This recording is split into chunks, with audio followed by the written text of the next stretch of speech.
ये कहानी है एक गरीब पिता और उसकी बेटी की। एक बार वह गरीब व्यक्ति अपनी बेटी को उसके स्कूल से लेकर शहर के एक महंगे होटल में पहुंचा। उस व्यक्ति ने फटे पुराने कपड़े पहने हुए थे और उसकी बेटी स्कूल की ड्रेस पहनी हुई थी। जब दोनों होटल के अंदर पहुंचे तो वेटर पूछा, सर आप क्या खाना पसंद करेंगे?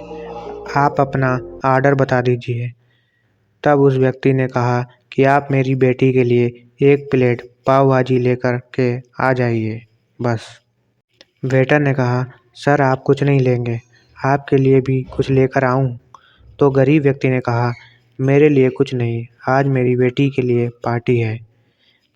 मैंने इससे वादा किया था कि अगर तुम इस ज़िले में 10th क्लास में टॉप करोगी तो तुम्हें मैं सबसे महंगे होटल में पार्टी दूंगा, तो आप सिर्फ बच्चे के लिए पाव भाजी ले आइए।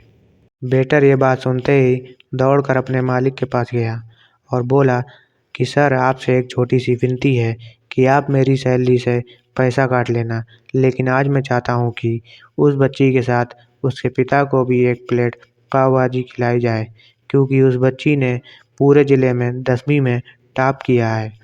वह गरीब पिता है, ज़्यादा पैसा नहीं होंगे, इसलिए कह रहा है सिर्फ बच्ची के लिए ले आओ। होटल के मालिक ने जब ये बात सुनी तो मुस्कुराते हुए बोला, तुम उसके पिता के लिए भी पाव भाजी लेकर जाओ, उसके लिए भी लेकर जाओ, पैसे मत लेना, 4-5 पाव भाजी पैक करवा कर ले जाओ और 2-3 किलो मिठाई भी लेकर जाओ और उनसे कहना ये पार्टी होटल की तरफ से है, आप ये मिठाई ले जाइए और जश्न मनाइए। जब वेटर ने 2 प्लेट पाव भाजी लेकर आ गया तो वह व्यक्ति चौंक गया और बोला, मैंने तो एक ही मंगाई थी, मेरे पास पैसे नहीं है। वेटर बोला, अरे सर शर्मिंदा मत कीजिए, ये पार्टी होटल की तरफ से है, आपकी बेटी हमारी बेटी ने टॉप किया है, ये मिठाइयाँ लेकर जाइए और जश्न मनाइए। पिता और बेटी खुश हो गए और चले गए। कई साल बीत गए। उस गरीब पिता की लड़की अब यूपीएससी की तैयारी करके कलेक्टर बन चुकी थी और इत्तेफाक से उसी शहर में उसकी पोस्टिंग हुई थी। उस लड़की ने उस होटल में सूचना पहुंचा दी कि मैं उस होटल में लंच करने के लिए आ रही हूं। होटल के मालिक ने जब ये सुना तो होटल को पूरी तरह से सजवा दिया।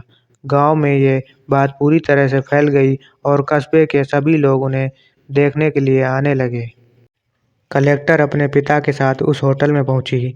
कलेक्टर ने होटल के मालिक से कहा कि शायद आप मुझे पहचाने नहीं, हम वही पिता पुत्री हैं जो कि हमारे 10वीं क्लास टॉप करने पर आपने मुझे पार्टी दी थी।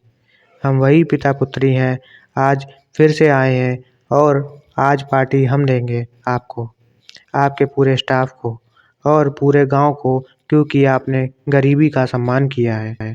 आपने उस दिन जो पार्टी दी थी, मुझे बताया कि मुझे कितनी और ऊंचाई तक पहुंचना है, कितनी और बड़ी मंजिल को छूना है।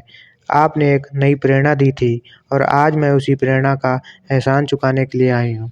वो मैडम ये सब कहते जा रही थी और आंखों से आंसू बहते जा रहे थे। ये कहानी हमें सिखाती है कि कभी किसी गरीब का मजाक मत उड़ाना, हो सके तो उसकी मदद करना और अगर मदद ना कर सको तो उसका मजाक मत उड़ाना, क्योंकि वो सब देख रहा है। बनना है तो उसकी नज़र में अच्छा बनिए, जहाँ भी रहिए कर दिखाइए कुछ ऐसा कि दुनिया करनी चाहे आपके जैसा।